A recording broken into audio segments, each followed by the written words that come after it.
Բարև ձեզ հարգելի քաղաքացիներ, եթերում ծովից ծով փոդքասթի հերթական թողարկումն է, ձեզ հետ են ինչպես միշտ Ռուբեն Մելիքյանը Երևանից, արդեն ամառային եւ Աղասի Ենոքյանը, չգիտեմ ինչ եղանակով, տակ հագնված հյուսիսային Կալիֆոռնիայից։ Ողջույն Աղաս։ Ողջույն Ռուբեն ջան։ Չէ, այս անգամ, այսպես ասած, outdoor վիճակ է, այսինքն սենյակից դուրս եմ եւ այդ պատճառով եմ մի քիչ տակ հագնվել։ Եղևնիներ են ընդեղ երևում, բան, sense հաճելի տեսարան։ Այո, անտառի մեջից։ Դες անտառային վիճակներով էլ ստիպված ենք մենք քննարկել նախորդ շաբաթվա կարևորագույն իրադարձությունները, մի տեսակ այդ անտառային իրավիճակին մոտ է նաև Հայաստանի վիճակը, ինչ որ անտառային օրենքներ են սկսում գործել, վայրի վիճակը։ Բայց այդ վայրի վիճակի կողքին նաև կարևոր իրադարձություններ են տեղի ունեցել եւ երևի թե խոսենք առաջի հերթին նախագահ Քոչարյանի հարցազրույցից։ Շատ լավ, մանավանդ որ մենք մինչև այդ հարցազրույցը կարծես թե անցած հաղորդման մեջ խոսել ենք այն մասին, որ նախընտրական պայքարի ֆալս ստարտ է հիմա տրված Հայաստանում եւ երկրորդ նախագահ Ես լավա ուզում եմ հասկանամ թե ինչ նկատի ուներ, այս հարցազրույցը հաստատեց քո միտքը թե չէ։ Այո, 100% հաստատեց, որովհետեւ Քոչարյանը փաստորեն սկսեց խոսել այն մասին, որ ինքը Հայաստանի համար շատ լավ կառավարիչ է եղել եւ կլինի շատ լավ կառավարիչ։ Նա խոսեց այն մասին, որ ինքը եղել է ուրեմն ճգնաժամային իրավիճակներում եւ այդ իրավիճակներից եւ ինքն լավ դուրս եկել եւ երկիրն է առաջ տարել, հա։ Հարցազրույցի մեծ մասը, լավ, կարևոր մասը իհարկե երրորդ նախագահի քննադատությանն էր ուղղված, բայց չի ուզի հիմա այդ թեման մենք այստեղ շոշափեինք։ Ես ուզում եմ ավելի շատ այդ նախընտրական իրավիճակի մասին խոսենք, որովհետև իմ կարծիքով դա բավականին վտանգավոր իրավիճակ է ստեղծում եւ Քոչարյանի առաջադրվելու ընտրվելու համար եւ Հայաստանի համար։ Եվ առաջերտին ես նկատի ունեմ այն, որ փաստորեն ընտրություններին ինչքան մի տարուց ավել, չէ՞, մի տարի, 2 ամիս, 3 ամիս ժամանակ է մնացել։ Մի տարի էլի, հաշվի մի տարի։ Հա, եւ մենք արդեն սկսում ենք խոսել ըստ էության ընտրությունների մասին։ Դե հիմա դրա խնդրը ո՞րն է։ Օրինակ դու մի հատ քո մոտեցումը ասա, ես էլ օրինակ կփորձեմ որոշ նկատառումներ ներկայացնեմ հակառակ կողմից, որովհետև շատ ակտիվ հակառակ կողմ մեր տեսանկյունից էլի ոչ թե երկրորդ նախագահի կողմնակիցների տեսանկյունից նրանց մոտ հակառակ կողմը ոնց որ թե երրորդ նախագահի կողմնակիցներն են, բայց չէ, ես մեր տեսանկյունից եմ ասում, նիկոլականների մոտ ոնց որ թե շատ ակտիվ նախապատրաստական գործընթացներ են տեղի ունենում։ Ինչ նկատի ունեմ, մասնավորապես երեք Աննա Հակոբյանը կարելի ասել ծրագրային մի գրառում էր կատարել, ներկայացրել էր իր այս տարիների քրտնաջան աշխատանքը, հետո տարբեր չինական, մինական, այս կողմ են կողմ եւ վերջում խոստանում է, որ այդ կրթությունը նորաձևած շատ մեծ թափով պետքա սկսեն աշխատանքները, վերսկսեն աշխատանքները, ֆինանսական ինչ որ թվերագրում, այսքան տոկոսով, այս ինչն ենք ավելացրել, այնքան տոկոսով, ինչ, այսինքն սա լրիվ նախընտրական տրամաբանության մեջ է եւ երբ որ դու ասում ես false start-ա, հիմա ինչի է false start, ասենք նրանք էլ են նույն բանը անում, էլի։ Ինչ նախնդիրը։ Խնդրում եմ դու որպես քաղաքագետ, ինչ որպես շարքային քաղաքացուն ասա թե ինչի է շուտ, ինչի է false start եւ ինչն է այստեղ սխալ։ Ասեմ, ուրեմն առաջի հերթին իհարկե ոչ թե որպես քաղաքագետ, այլ որպես տեխնոլոգ, որպես տեխնոլոգ շատ լավ չեմ, բայց ակնհայտ մի բան կա, որ մի տարի առաջ նախընտրական քարոզարշավ սկսելը շատ վտանգավոր է։ Ինչի։ Որովհետև հիմա գնալու է այն, ասեմ, հիմա գնալու է այն, որ առաջի հերթին հակառակորդ թիմը սկսելու է թիրախավորել։ Եվ այս ընթացքում ուրեմն Քոչարյանի իմիջի վրա այնքան կաշխատեն, որ նա մեծ դժվարությամբ կարողանա հաղթանակի հասնել։ Չէ, բայց մի վարքյան։ Ուղղակի, գիտես, միշտ ասեմ ես քեզ, իշխանությունը ճիշտ է անում, որ ինքը սկսում է նախընտրական պայքարը, որովհետև ակնհայտ է իշխանության տեխնացուն ով է։ Դե հա։ Չնայած մի վարքյան է, օրինակ ես հիմա մի քիչ կառարկեմ քեզ։ Իմ համար ակնհայտ չի արդեն։ Ես չգիտեմ դա Նիկոլ Փաշինյանն է լինելու, թե Աննա Հակոբյանը, անկեղծ եմ ասում։ Ես իրոք չգիտեմ, որովհետեւ դե ամեն դեպքում ասում ես parza, հա, օքեյ, մեծ հաշվով այդ ընտանիքի անդամ է, ընտանիքի անդամներից մեկն է լինելու ու հաստատ դա չի լինելու Աշոտիկ է, էլի ասած ասենք։ Հա, եւ նրանք ուրեմն լինելու են թիրախի տակ, նրանք միշտ եղել են թիրախի տակ, այսինքն նրանց համար դա խնդիր չի։ Իսկ երբ որ ընդդիմությունը առաջ հա, իսկ երբ որ ընդդիմությունը առաջ է քաշում իր տեխնացուին, ուրեմն իշխանությունը ակնհայտորեն ամբողջ ուժով սկսելու է դրա դեմ պայքարել։ Հա։ Գիտես, աշխարհի բոլոր երկրներում էլ միշտ ընդդիմությունը իր տեխնացուն առաջ է քաշում կամ բաց հայտում է, ասենք ընտրություններից ամենաշատը 3 ամիս առաջ։ Իհարկե հիմնական պայքարը գնում է։ Առարկեմ։ Լավ։ Թույլ տալիս ես առարկեմ։ Լավ։ Նայ, Ռոբերտ Քոչարյանի դեմ ինչ որ նարատիվներ այսպես դաշտ նետելու, շահագործելու, եղած նարատիվները վերակենդանացնելու համար իշխող ուժի համար որևէ այսպես խնդիր դրա համար չկա։ Այսինքն իրանք արդեն ունեն ցավոք սրտի եմ ասում, տարիների ընթացքում անարդար ձևով ձևավորված ինչ որ պատմություններ, այլ մնացածը չեմ ասում, այս բանին չեմ ուզում բանանեմ, ասենք շատ բաներ անարդար են լավ sense ասենք, որոնք իրանք կարողացել են հանրության մեջ մտցնել եւ դա է պատճառը, որ այդ մարդը ունի ակնհայտ է, էլի դա տենց չես կարա թաքցնես հսկայական անտի-ռեյտինգ եւ Ռոբերտ Քոչարյանի մասով ինչ որ նրա դեմ պայքարելու համար ինչ որ տես նախապատրաստական մեծ աշխատանքի կարիք էլ չկա, ընդհանրապես ինչ որ նույն բաները պետք է ասեն, ինչ որ նախկինում են ասել, ավել բաներ ասելու, տենց առանձնապես կարիք էլ կարծում եմ այս իրավիճակում չկա։ Սա այն վիճակը չի էլի, որ ինչ որ նոր մարդ է հայտնվում, դու պետք է մի հատ իր ուժեղ կողմերը, թույլ կողմերը եւ այլն տեսնես։ Մենք գործ ունենք մարդու հետ, որ մի քանի տասնամյակ արդեն բոլորիս աչքի առջև է, ուժեղ կողմերն էլ, թույլ կողմերն էլ, իր նախագահության տարիներն էլ, իմ սերունդը հիշում է, ավելի փոքրերը կարծում եմ այդքան էլ չեն հիշում, ավելի շատ միֆերի վրա, թե մի կողմից, թե մյուս կողմից ձևավորված, բայց միևնույն է միֆերի վրա է ավելի շատ մարդկանց ընկալումները, բայց օրինակ 2021-ը բոլորի աչքի առջև է։ 2021-ից հետո մինչև 2025 թվականը այս ընթացքում իրականացված գործունեությունը կամ այսպես ասեմ, այդ գործունեության շատ հաճախ բացակայությունը աչքի առջև է մարդկանց։ Այսինքն այստեղ տենց ես չեմ կարծում, որ տենց շատ բանի կարիք կա։ Շատ ճիշտ ես ասում, բայց դու միանգամից երկու թեմա տվեցիր ինձ, հա, ուրեմն առաջի թեման հենց անտի-ռեյտինգի խնդիրն է, որ բավականին բարձր անտի-ռեյտինգ ունի թե Ռոբերտ Քոչարյանը, թե Սերժ Սարգսյանը, թե Նիկոլ Փաշինյանը, հա, եւ այս ընտրությունները, ինչպես եւ նախորդ ընտրությունները գնալու են անտի-ռեյտինգի վրա։ Ու անտի-ռեյտինգը ավելի բարձր, հակառակ անտի-ռեյտինգն ավելի ցածր, նա ունի ավելի մեծ շանս։ Այո, այս նա էլ կտրվի, այո։ Հիմա պես ասենք նախորդ ընտրություններն էլ էին նույն կերպ, հա։ Ես հիմա չդնեմ այստեղ քննարկեմ, ասենք Քոչարյանի անտի-ռեյտինգներ բարձր թե Նիկոլի, բայց կարևորն այն էր, որ Նիկոլը ավելի շատ գործիքներ ուներ այդ անտի-ռեյտինգը տեղ հասցնելու համար։ Հիմա բաներ կան, բացի նրանից, որ անտի-ռեյտինգը հասցնելու համար տեղ ունեն։ Նախորդ անգամ նախ արտահերթ ընտրություններ էին, ժամանակը այդքան մեծ չէր։ Հիմա երկար ժամանակ ունեն, բացի անտի-ռեյտինգի գործոնից, այստեղ բազմաթիվ ուրիշ գործոններ կան։ Այստեղ բազմաթիվ ուրիշ գործոններ կան, որոնք կարող են իշխանությունները շահագործեն, հա, անդրադառնալ։ Այո, այո։ Եվ դրա համար հիմա նրանք ունեն շատ մեծ ժամանակ։ Եթե ժամանակը լիներ կարճ, գիտես, հա, ուրեմն այդ հարցերը անընդհատ բարձրացրել են, այդ 4 միլիարդը, չգիտեմ, որ Ղարաբաղը արդեն տվել են եւ այլ այդ հիմարությունները անընդհատ ասել են, հա։ Դե հա։ Բայց դու ես խոստովանում, որ ասենք ավելի երիտասարդների մոտ դեռ տպավորված չի, հիմա սա անընդհատ այդ նույն մանտրաները պետք է կրկնվեն։ Ի՞նչ ես ասում, նիկոլականները մինչև հիմա ինձ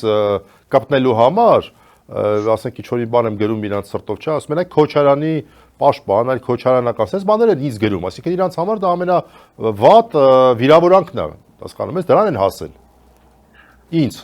հասկանում եմ, ինձ տենց են փորձում բանանել, էլի տենց պորտը տեղը դնել, էլի, հասկանում ես։ Հիմա դետես ինչքան մեծ ժամանակ կա եւ այդ ժամանակում նրանք ինչքան ուրեմն կկարողանան այդ ամեն ինչը տեղ հասցնել։ Այսինքն այս ժամանակի ֆակտորը այս առումով շատ կարևոր է, հա։ Ես ուրեմն այլ ֆակտորների մասին ենք ուզում խոսենք, հա, ուրեմն այլ ֆակտորներից կարևոր, ալո, այլ ֆակտորներից կարևորը Ես լսում եմ քեզ։ հենց դու ճիշտ ասեցիր, հա, դու ճիշտ ասեցիր, դա ուրեմն թիրախի ընտրության խնդիրն է։ Հիմա ասենք երկրորդ նախագահի թիմը թիրախավորել է երրորդ նախագահին, հա, եւ ավելի շատ այդ ուղղությամբ է աշխատում, այդ ուղղությամբ է իր քարոզչությունը Ինչը զարգացնում։ մեղմ ասած շատ անարդար է եւ հաստատ լավ տեղ չի տանում այդպես պրոստը Ես արդյունության մասին չեմ ուզում այստեղ խոսել։ Ես ուզում եմ ասեմ, որ դա տեխնոլոգիապես սխալ է։ Ինչի այդ ասա։ Ես անարդարը տեսնում եմ, բայց տեխնոլոգիան չեմ տեսնում։ Ինչի է տեխնոլոգիապես սխալ։ Ուրեմն նախ իհարկե, ասենք, ի տարբերություն Նիկոլի, ով ունի անսահմանափակ ուրեմն քարոզչական ռեսուրսներ, այնուամենայնիվ երկրորդ նախագահը, չնայած ունի շատ մեծ ռեսուրսներ քարոզչության, այնուամենայնիվ դա սահմանափակ է։ Եվ այդ ռեսուրսները ուղղել սխալ ուղղությամբ, հա, ոչ այն ուղղությամբ, որ պետք է, սա բերում է ուղղակի ռեսուրսների անիմաստ վատման։ Բայց արի ես էլի փորձեմ կներես քեզ ընդհատում եմ։ Լավ, դու միտքդ ավարտի, պրոստը հիշի, ստեղ մի հատ կարևոր հակափաստար կա։ Հա, փաստորեն երրորդ նախագահն էլ ինչ-որ հարցազրույցի, գիտեմ ինչ։ Ճեպազրույցեր, դատական, հերթական, հետապնդման, հերթական քաղաքական հետապնդման։ Ճեպազրույցի ժամանակ բացահայտորեն ասաց, որ ինքը չի առաջադրվելու, ինքը չի ուզում լինի, ուրեմն ընտրություններին ղեկավար ընտրությունների ժամանակ առաջի դեմ կա։ Այսինքն սա նշանակում է, որ խոսքով չէ վերաբերում հանրապետականին։ Շատ լավ, բայց թիրախ առաջորդին հենց ինչն է, չէ։ Հանրապետականի մասին չի խոսքը։ Այո։ Այո։ Քոչարյանի դեպքում էլ հենց Քոչարյանն է խնդիրը, եւ ոչ թե Հայաստան դաշինքը, եւ ոչ թե, չգիտեմ, դաշնակցությունը կամ ինչ որ մի այլ բան։ Այստեղ խնդիրը հենց մարդկանց անձերի մասին է։ Եվ հիմա նրա ուղղությամբ ուրեմն այդ թիրախավորումը կրկնեմ, սա բերում է անիմաստ վատնման։ Դե հիմա ես փորձեմ հակադարձել։ Լավ ասա։ Նույն Քոչարյանը իրենց հիմնական փաստարկը նաև նա էր, ես այս պահին ճիշտ ասած չեմ հիշում, թե դա երկրորդ նախագահն էր, թե իր գրասենյակի ղեկավարն էր, բայց վստահաբար հիշում եմ այն միտքը, որ այտենց ականջ ծակող միտք է, էլի, որ Նիկոլին հեռացնելու խնդիրը նույնքան կարևոր է, որքան պարզել թե ով է բերել Նիկոլին։ Այս թեզը, որ ես շատ տարօրինակ է իմ համար, եթե ինչ-որ բառերի մեջ սխալվում եմ, ներողություն եմ խնդրում, բայց միտքը դա էր, որ դա շատ կարևոր հարց է, դա ամենակարևոր հարցերից մեկն է, եթե ոչ ամենակարևորը, պարզել թե ով բերեց Նիկոլին, եւ առանց դրա չի լինի Նիկոլին հեռացնելու խնդիրը լուծել։ Սա որպես քաղաքական թեզ ներկայացվեց, որ իմ որպես մարդ, որ ընդդիմադիր դիրքավորում ունի, որը որոշակի նաև դերակատարություն ունի, որի հիմնական խնդիրը այս տարիներ շարունակ այն բոլոր մարդկանց կողքին կանգնելն է, որոնք որ մի փոքր մոտեցնում են այն բաղձալի օրը, երբ որ այս չարիքը կհեռանա եւ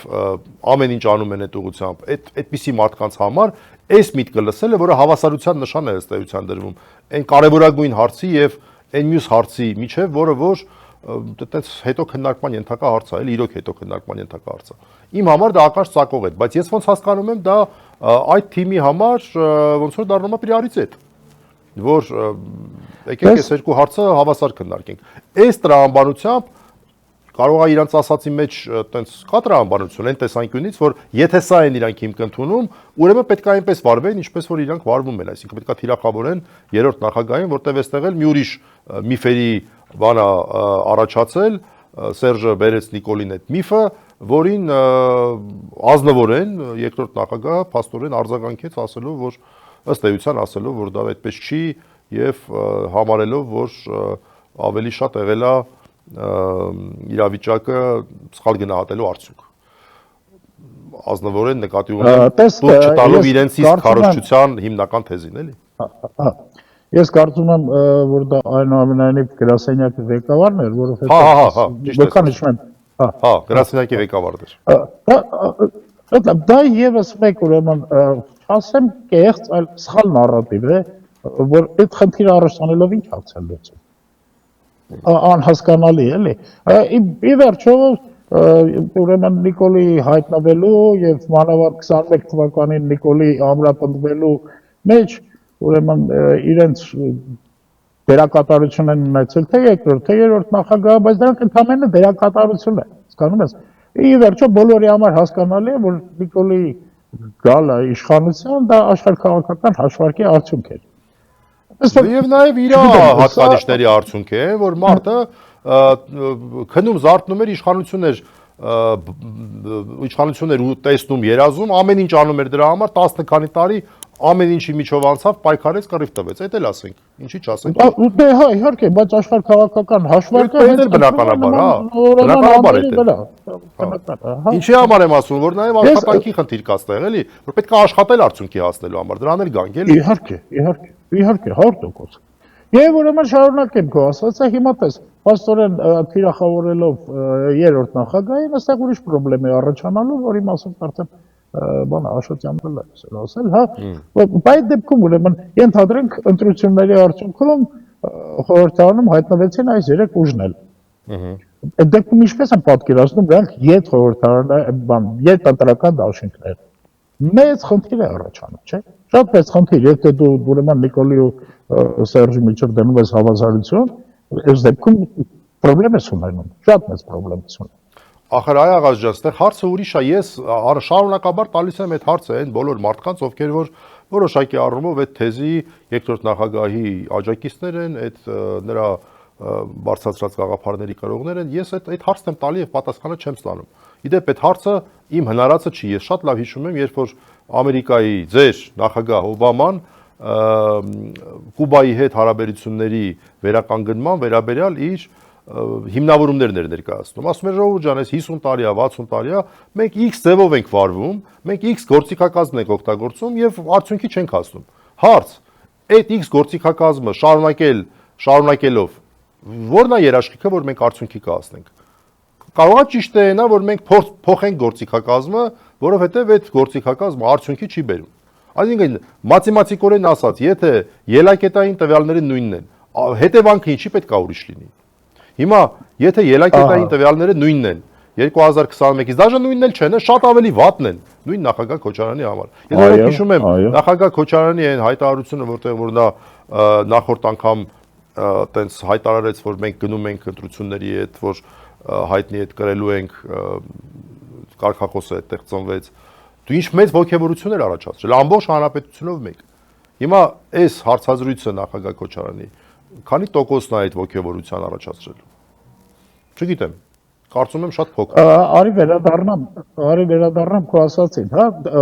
Օբաման ինչի մասին էր ասում, որ խնդրին հասնելու համար, չէ՞։ Հիմա ուրեմն հարցը ո՞րն է խնդիրը այս դեպքում։ Ես շարունակում եմ միամտորեն կարծել, որ բոլորիս խնդիրը Նիկոլ Փաշինյանին իշխանությունից հեռացնելն է, բայց գնալով սկսում եմ այնպիսի օբյեկտիվ բաներ են առաջանում, որ ստիպված եմ լինում մտածել այդ ուղղությամբ։ Հիմա լավ, այս նույն ճանապարհով գնալը ի՞նչն է փոխվելու, էլի, կամ կարող է ինչ-որ բան փոխվելու է, մենք չգիտենք, բայց եթե այդպես լիներ, գոնե դրա նշանները պետք է երևային։ Սա ինձ շատ ջղայնացնող իրավիճակ է անկեղծ ասեմ, եւ շատ ընդդիմադիրների։ Ճիշտ ասած, այսօրվա իմ խոսալու ամբողջ իմաստը դա է, հա, այսինքն իմ խնդիրը չի բացարձակ ուրեմն երկրորդ նախագահի թիմին ասել, թե իրենք ինչն են ճիշտ անում, ինչն են սխալ անում, հա, իրենք շատ մեծ ֆիարշիկների թիմ ունեն, որոնք դրա համար իրանց ռոճիկն են ստանում, որոնք ուրեմն տալիս են իրանց խորհուրդները, հա։ Իմ բացարձակ ես այդ խնդիր չեմ դնում, որ նրանց խորհուրդ տալ։ Իմ խնդիրը ուրիշ է։ Իմ խնդիրը այն է, որ այսպիսի ուղղությամբ գնալով չեք հասնելու Նիկոլի հեռացման։ Ախր ոչ թե չեն հասնելու, այլ անհասկանալի է տեսականորեն նույնիսկ ոնց կարող են հասնել։ Եթե այդքան մեծ մոբիլիզացիայի պայմաններում, եթե այս չարությունը չկար ներընդդիմադիր 2021 թվականին մեծ մոբիլիզացիա էր, մի խոսքով մարդկանց մեջ լուրջ հավատ էր մտել, օրերն էին հաշվում, մնաց այսքան օր, այնքան օր, անգամ այդ պայմաններում առավելագույնը Դες չգիտեմ։ Մի խոսքով անբավարար էր։ Իմ կարծիքով կեղծված էր, բայց ոնց որ թե մեծ հաշվով ընտրությունների արդյունքները ընդունեցին։ Իմ կարծիքով կեղծված էր, բայց չեմ կարող ասել թե քանի մաթեմատիկորեն, պես մաթեմատիկորեն շատ ճշգրիտ կեղծված էր, այսինքն այնպես էր, որ փաստորեն անդիմադիրներին տվեցին 1/3, հա։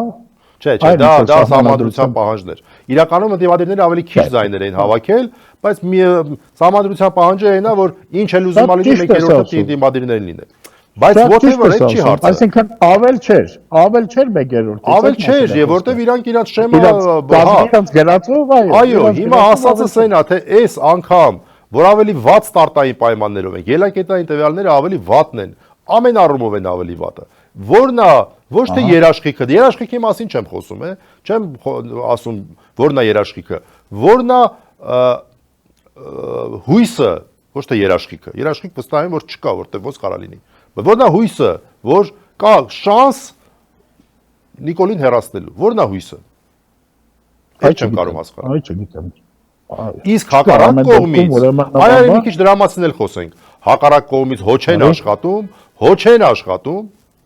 ամեն ուղղություններով։ Այս բոլոր այս պրավալները, որ երևում է իրանց վատ կառավարման եւ այլն, երբ որ նայում ես քաղաքական առումով շատ լուրջ նախապատրաստական աշխատանք է կատարում։ Նորից ասեմ, նույն այդ Իմ քայլի հիմնադրամի այդ ռազմախը։ Այդ Իմ քայլի հիմնադրամը կարծում եմ լրջագույն դերակատարություն է ունենալու։ Այդ կրթության քողի տակ մարդկանց վերբով կա անելը։ Մարդկանց իրենց այդ աղանդի մեջ ներառելը։ Այս մարդիկ այստեղ ֆինանսական բաներ են գրում, մելը տեսեք մենք ինչ ենք անելու, այսքան մեծ ծավալ, շատ պոպուլիստական բաներ, նույնիսկ ամենախուլ գյուղում մարդիկ պետք է կրթությունից հեռու չլինեն, կրթվեք, այս արեք, դե նաև կարծում եմ ուսումնասիրության արդյունքա, որ կրթությունը հայերի համար դարեր շարունակ եղել է կարևորագույն արժեք։ Հիմա այստեղ էլ են սենց սիրուն ձևով մտել ու այս մեկ։ Երկրորդը, հիմա գործիքները քննարկենք։ Օրինակ, երկար տարիներ չի եղել համաներում։ Օրինակ ես կարծում եմ, որ այս գործիքը կարան օգտագործեն ընտրություններից կարճ ժամանակ առաջ մի հատ սիրուն համաներում անեն, գնաց մի 5-6 հազար մարդ ընտանիքներով բանով նկատի ունեմ, էլի տես դրանք էլ իրանց շրջապատով եւ այլն ունենում են լուրջ պատճառներ շնորհակալ լինել Նիկոլ Փաշինյանին։ Էլ չեմ ասում թուղթը ստորագրելու այդ կոմիտներ մի քանի անգամ ասում ես, որ ասենք վերջի պահին կարող է հոբ թուղթ ստորագրեն ինչ որ տես մի բան։ Այդ ճկունությունը իշխանությունը միշտ ունի։ Ինչ որ բաներ ներելու, ինչ որ բաներ, ինչ որ պոպուլիստական օրենքներ առաջ քաշելու, հենա այս բանի օրենքը, որ փողը տվեք, ազատվեք։ Չեն կարող օգտագործեն պոպուլիստական առումով։ Այսինքն շատ լուրջ նախապատրաստվում են այդ մարդիկ։ 2021-ի համեմատ ընդդիմությունը, ընդդիմությունը չասեմ, Ռոբերտ Քոչարյանը ասեմ, շատ ավելի վատ ելակետային դիրքերից է սկսում, իսկ Նիկոլ Փաշինյանը շատ ավելի լավ ելակետային դիրքերից է սկսում։ Հարց, այդ դեպքում շանսը ո՞րն է մեր։ Այդ անձի ռեյտինգն է նվազել այս ընթացքում Ռոբերտ Քոչարյանի, չգիտեմ, եթե նվազել է, այապես չի նվազել հաստատ։ Հա, Նիկոլ Փաշինյանի անձի ռեյտինգը վստահաբար մեծաշատացել է, բայց Ռոբերտ Քոչարյանի անձի ռեյտինգն էլ այնքան է, որ լրիվ համադրելի է, էլի, ցավոք սրտի դա տենց է, նորից ասեմ, դա իրականում արդար չի, դա այլ արդար չի։ Հա, բայց սենց ուր են գնում։ Ինչպես մարդիկ, ինչ հույսով պետքա նայեն լավատեսությամբ 2026 թվականին։ Այո, մենք 21 թվականին, երբ որ այդ ընտրությունները եղան, ճիշտ է, էլի ընդունվեց ազնվորեն, որ երրորդ նախագահը դրան դեմ էր, եւ դա շատ կարեւոր եւ շատ դրական է խոսում երրորդ նախագահի մասին, որ մարդը այդ ամեն ինչը կանխատեսել է այն ժամանակ, երբ որ բոլորս, այդ թվում նաև ընդունեմ ես, այդ էйֆորիայի մեջ ենք, որ լավ, վերջապես հեսա վերջացնելու ենք, վերջ ենք տալու այս այլանդակությանը ու նորմալ տեսնենք այս երկիրը որ ուղղությամբ ենք տանում, Արցախը հələ կար, ինչ է հնարավոր լինելու պահել եւ այլն եւ այլն։ Հիմա այս պայմաններում 2026-ի հույսի բանաձևը ո՞րն է։ Այդ չեմ կարող հասկանալ։ Ես չգիտեմ, չկա, բայց մի երկու ուրիշ բան ես քեզ ասեմ, հա, տես, հիմա այդ ասեցիր այդ կրթությունը նորաձև է։ Հիմա իսկ չի գնում այդ ուղղությամբ լուրջ կառուցություն, որ անգրագետները չեն կարող կրթություն բերել։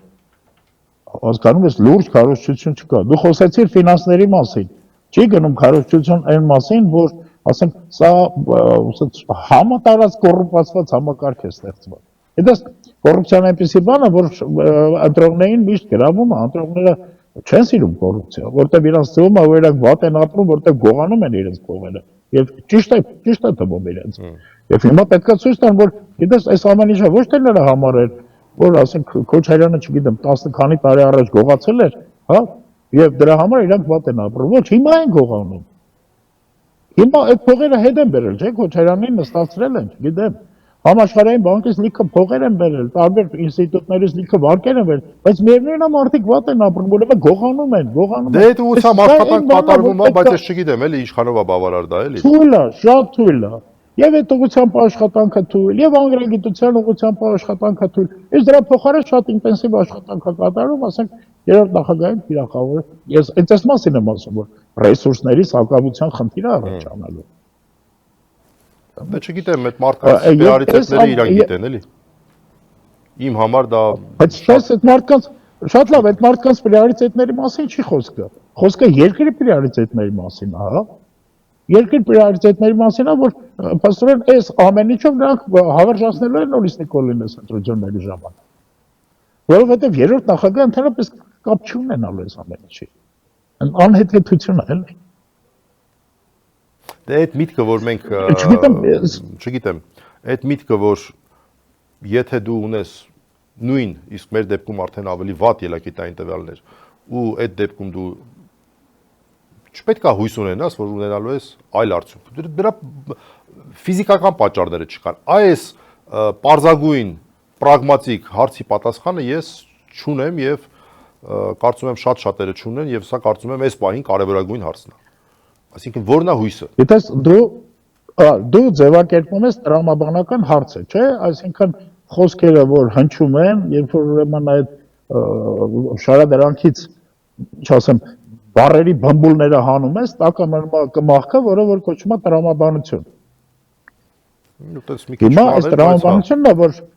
կոպիտ ասեցի, հա, կոպիտ սահմանեցի տրամաբանությունը։ Բմբուլները մի տեսակ, այդ կակրած այդ ձեր կովերդ է, էլի, այդ բմբուլներով այդ մարդկանց հիշեցի, էլի։ Բմբուլով։ Հիմա տես, պաստորեն, եթե դու դնում ես բմբուլներն ես ավելացնում, այսինքն ով է բերել Նիկոլին, բանը, impeachment-ը դա, վարկաբեկումը վալստարտն է, վարկաբեկումը շուտ սկսելն հասկանաս, դու ուղղակի բմբուլներ ես ավելացնում, տրամաբանությունը չես կարողանում փոխես։ Բարձած գլխում ավելացնում ես ինչ-որ նոր խնդիրներ, փոխանակի խնդիրը լուծելու։ Այս դրա համար եմ ասում վալստարտը։ Բայց ուղղակի երկու հուսադրող մոմենտ կա այս ամեն ինչի մեջ։ Մի բանը այն է, որ մի տարի ժամկետ կա եւ մի տարվա ընթացքում ես կարծում եմ երկրորդ ու երրորդ նախագահները իրար դեմ պայքարելուց կհոգնեն եւ ի վերջո կհասկանան որն է խնդիրը։ Այս հավատարմական, որ ասում ես իրար դեմ պայքարելուց, ես չեմ տեսնում, որ երրորդ նախագահի թիմը պայքարում է երկրորդ նախագահի թիմի դեմ, էլի։ Այնտեղից ուդարներ են գալի, այդ մարդիկ էլ այտենց պատասխանում են։ Դե հա, չգիտեմ, ես տենց եմ տեսնում։ Դա անցալում է, լավ, ինչևէ, լավ, երկրորդ նախագահի թիմը։ Լավ, օքեյ, հիմա ձևակերպումները էական չեն, ամեն դեպքում միտքը հասկանալի է, որ այս ներքին խնդիրը ինչ որ կերպ լուծվի։ Կվերջանա եւ նրանք կարողանան ուրեմն միասնական չէ, լավ, ճիշտ ուղղությամբ աշխատել։ Դե ես էլ եմ այդ հույսով անկեղծ ասած։ Այդ շատ կարևոր է, որովհետեւ մեզ բոլորիս առաջ գնալու համար այդ հույսն է պետք։ Դրա համար է մեզ հույս բառը օգտագործում։ Մեզ պետք է անցալու, որ կա ճանապարհ, որտեղ որ աշխատանքի արդյունքում,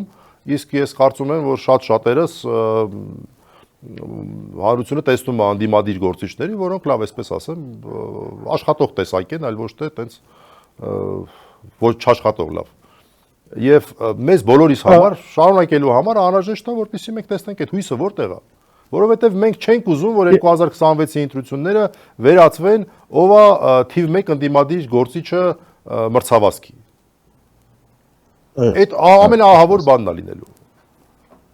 Այդ դեպքում թիվ 1 անդիմադիր գործիչը հաստատ չի լինելու այն մարդկանցից, ովքեր որ տենց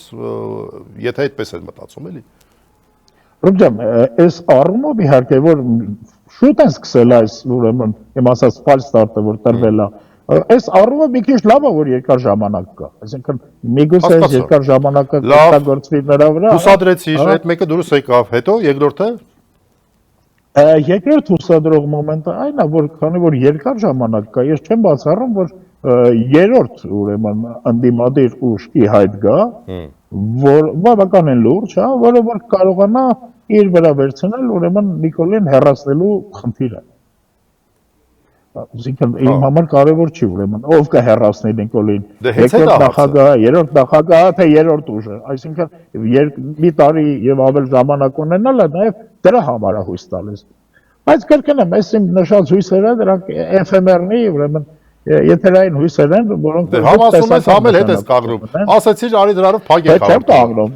Հետ չեմ կաղնում, արի փակ եք։ Էֆեմերդի ես ասում, բա։ Էֆեմերդի ո՞րն է, էֆեմերդի հեչ լավ բան չի։ Լավ, դες էֆեմերնի իրավիճակում էլ տենց